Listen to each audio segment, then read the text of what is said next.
Hi. By and large, the humanity has always been reluctant to turn its gaze upon the mystery of inner life.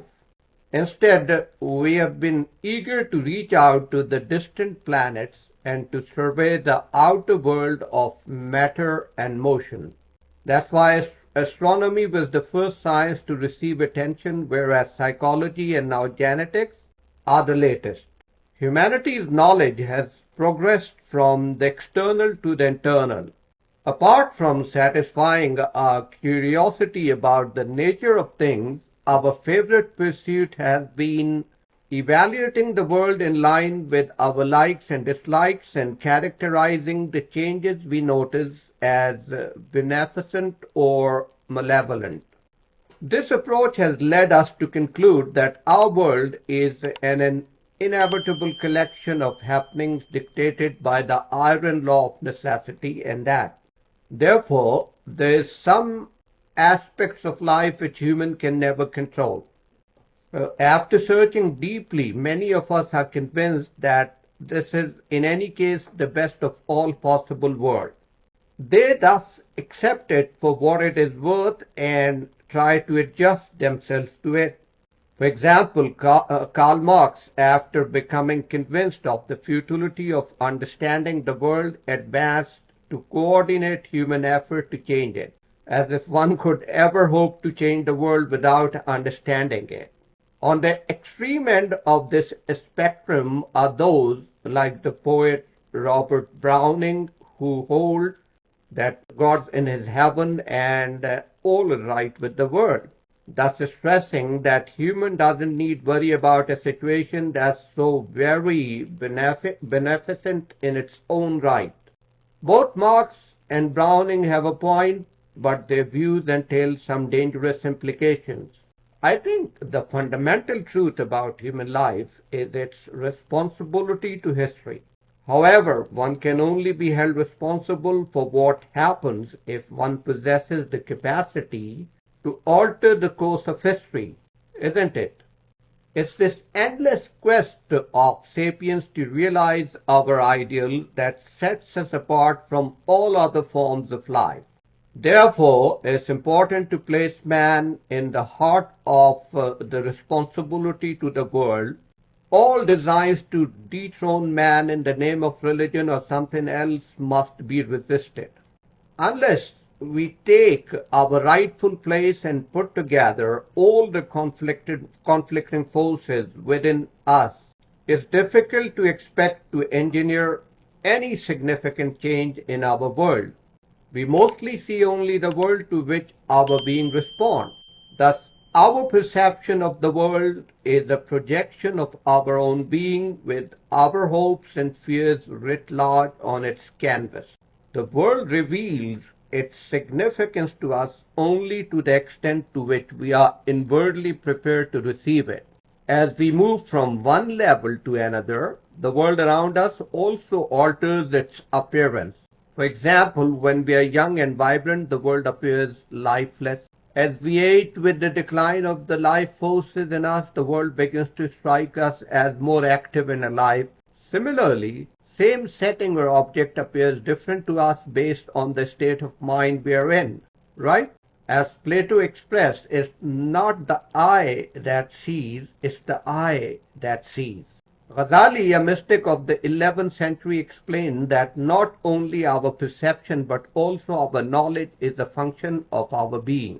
No wonder then that people who live consciously and experience the release of their creative urge see the unfolding of the very promise of life which they experience within the depths of their being. This awareness imparts responsibility and their active involvement in history. Such people endeavor to change themselves for the world around them to render itself better in the bargain. So, it's only by your personal growth that you can change the world around you for better. Remember, you're not a hostage to what philosophers describe as the dilemma of human subjectivity. You're not. Instead, cheerfully accept the fundamental state of your being, and instead of attempting to escape it, try to be respectful toward it. Look, all truth reveals itself to us as a personal truth. Our subjectivity becomes more elastic and agile as our consciousness broadens. Our experiences become the projections of our personality within the confines of our subjectivity. Though to start with, we may be children of necessity and evolution, the breaking end of the powers of liberty and the resulting transformation of the old Adam have enabled us to become masters of our fate, and increasingly so. With man's mastery over nature and the advances made in the sciences, the question of the inner resources with which to take real pleasure in life has become more important. Whatever our goals for achievement, discovery, or adventure, we still have to come back to and live with ourselves. This return to ourselves is manifested in those among us who have thought over life and its basic problems. For most of the last century, humans wanted nothing but to get on in the world. 21st century human is more eager to respond to our ideal of a human being because we are in many respects more integrated. Genetic sciences have made it easier for us to affirm most practical aspects of life because it's easier to understand them merely as variations on the theme of what fullness of life which we've already discovered within ourselves. For an evolved modern person, all appearances of life have become transparent, and we lovingly accept them. Similarly, we take a stand on our essential freedom and creativity to be able to manipulate knowledge, machines, and technology in the service of life. Human thus is less prey to the contagions of external allurements than, let's say, 100 years ago. Today, in larger numbers than ever, we realize that our highest doings reside in ensuring our inner development. We are beginning to see the vainness of being dominated by the mere externals of life and are instead out to master the externals to make them obedient to the hidden forces of our inner being. We understand that who we are remains more important than what we do or say. This ability to develop our personality through self-study provides us with a sense of security in the world. Those who have mastered themselves are not held hostage by fear and doubt.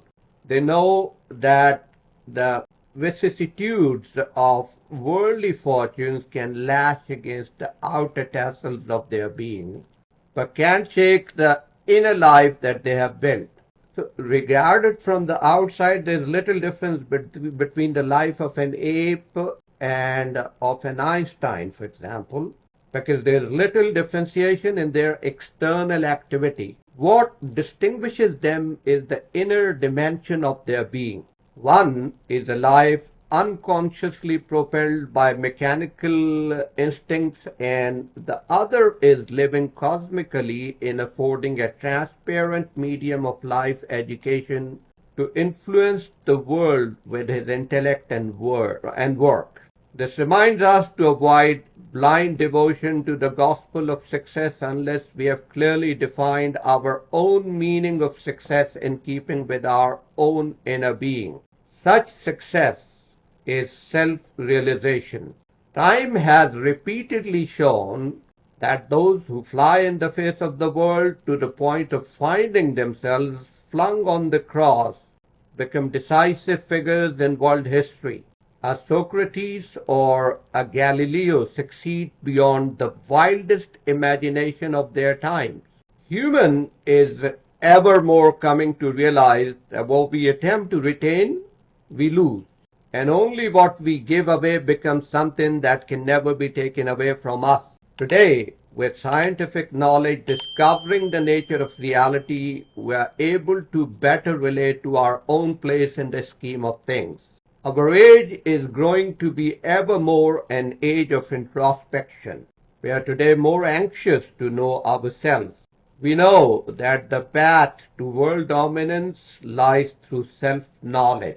We are endeavoring to wake up to be liberated from the hold of motorized instincts. This process of self-realization through self-knowledge, my dear friends, is the journey of taking our rightful place. Thank you very much.